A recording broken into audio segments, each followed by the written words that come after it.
welcome the Rockstar DMC!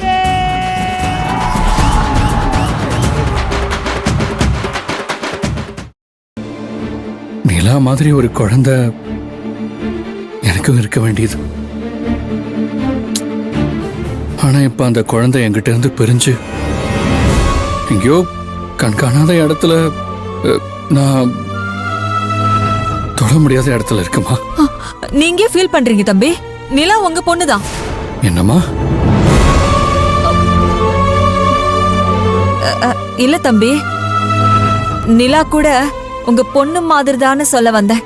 நீங்க அவளை உங்க பொண்ணு மாதிரி தானே பாக்குறீங்க.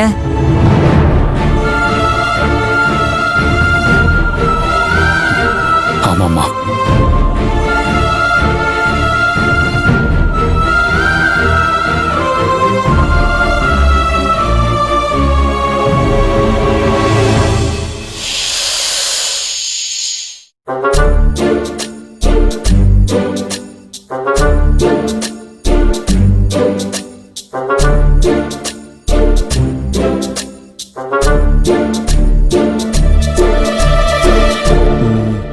புளி முட்டை என்ன?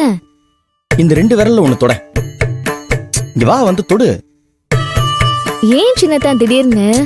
இல்ல, இன்னைக்காவது சரவணனுக்கும் ரம்யாவுக்கும் ஃபர்ஸ்ட் நைட் நடக்குமான்னு தெரிஞ்சுக்கிறதுக்கு தான். தொடு. ஏய், சும்மா முறைக்காத புளி முட்டை. இவ்வளவு செலவு பண்ணி பக்காவா ஃபர்ஸ்ட் நைட்டுக்கு அரேஞ்ச் பண்ணிருக்கோம். அதுக்கு கை மேல பலன் ஏதாவது கிடைக்கணும்ல? கிடைக்கும்னு நினைக்கிற? கிடைக்கும் சின்னதா. எனக்கு நம்பிக்கை இல்லப்பா. நம்புங்க சின்னதா, நம்பிக்கை தான் வாழ்க்கை. வாழ்க்கைய நம்பினவங்க தான் இங்க வாழ்ந்து காட்டிட்டு இருக்காங்க. உனக்கு என்னப்பா, நீ என்ன வேணாலும் பேசுவ. அங்க சரவண நிலைமை என்னன்னு யாருக்கு தெரியும்? ஏய், இல்ல புளி முட்டை, நீ அப்படியே பின்னாடி போய் பிளாஷ்பேக்ல நடந்ததெல்லாம் கொஞ்சம் ரிவைண்ட் பண்ணி பாரு. நம்ம வீட்டுல நம்ம தங்கி இருந்த ரூமை காலி பண்ண வச்சுட்டு அம்மா என்ன பண்ணாங்க? சரவணனுக்கு ஃபர்ஸ்ட் நைட் ஏற்பாடு பண்ணாங்கல்ல? அது நடந்துச்சா? நடக்கலல்ல? அப்புறம் சாமி தூரம் மாமா வீட்டுக்கே போய் ஏன் நாம 2 பேரும் போய் எல்லா ஏற்பாடையும் பண்ணிட்டு தானே வந்தோம். அங்கேயாவது அப்போவாவது அப்படி இப்படின்னு ஏதாவது நடந்துச்சா? நடக்கவே இல்ல. இப்ப மட்டும் எப்படி நடந்துட போகுது? நடக்கும் சின்னதா, நடக்கணும், நடந்தே தீரணும். அப்பதான் ரம்யா பெரியத்தானுக்கு பொண்டாட்டியாவும் நம்ம வீட்டுக்கு மருமகளாவும் ஆவா. அட, நீ சொல்றதெல்லாம் கரெக்ட் தான். ஆனா இந்த ஆனா ஆவனாலாம் ஒண்ணு வேண்டாம். பெரியத்தான் அடிபட்ட பாம்பு மாதிரி இருக்காரு. அவரு ரம்யா மேடம்னு மரியாதையா கூப்பிடுறத எல்லாரும் அவர் காது படவே கிண்டல் பண்ண ஆரம்பிச்சுட்டாங்க.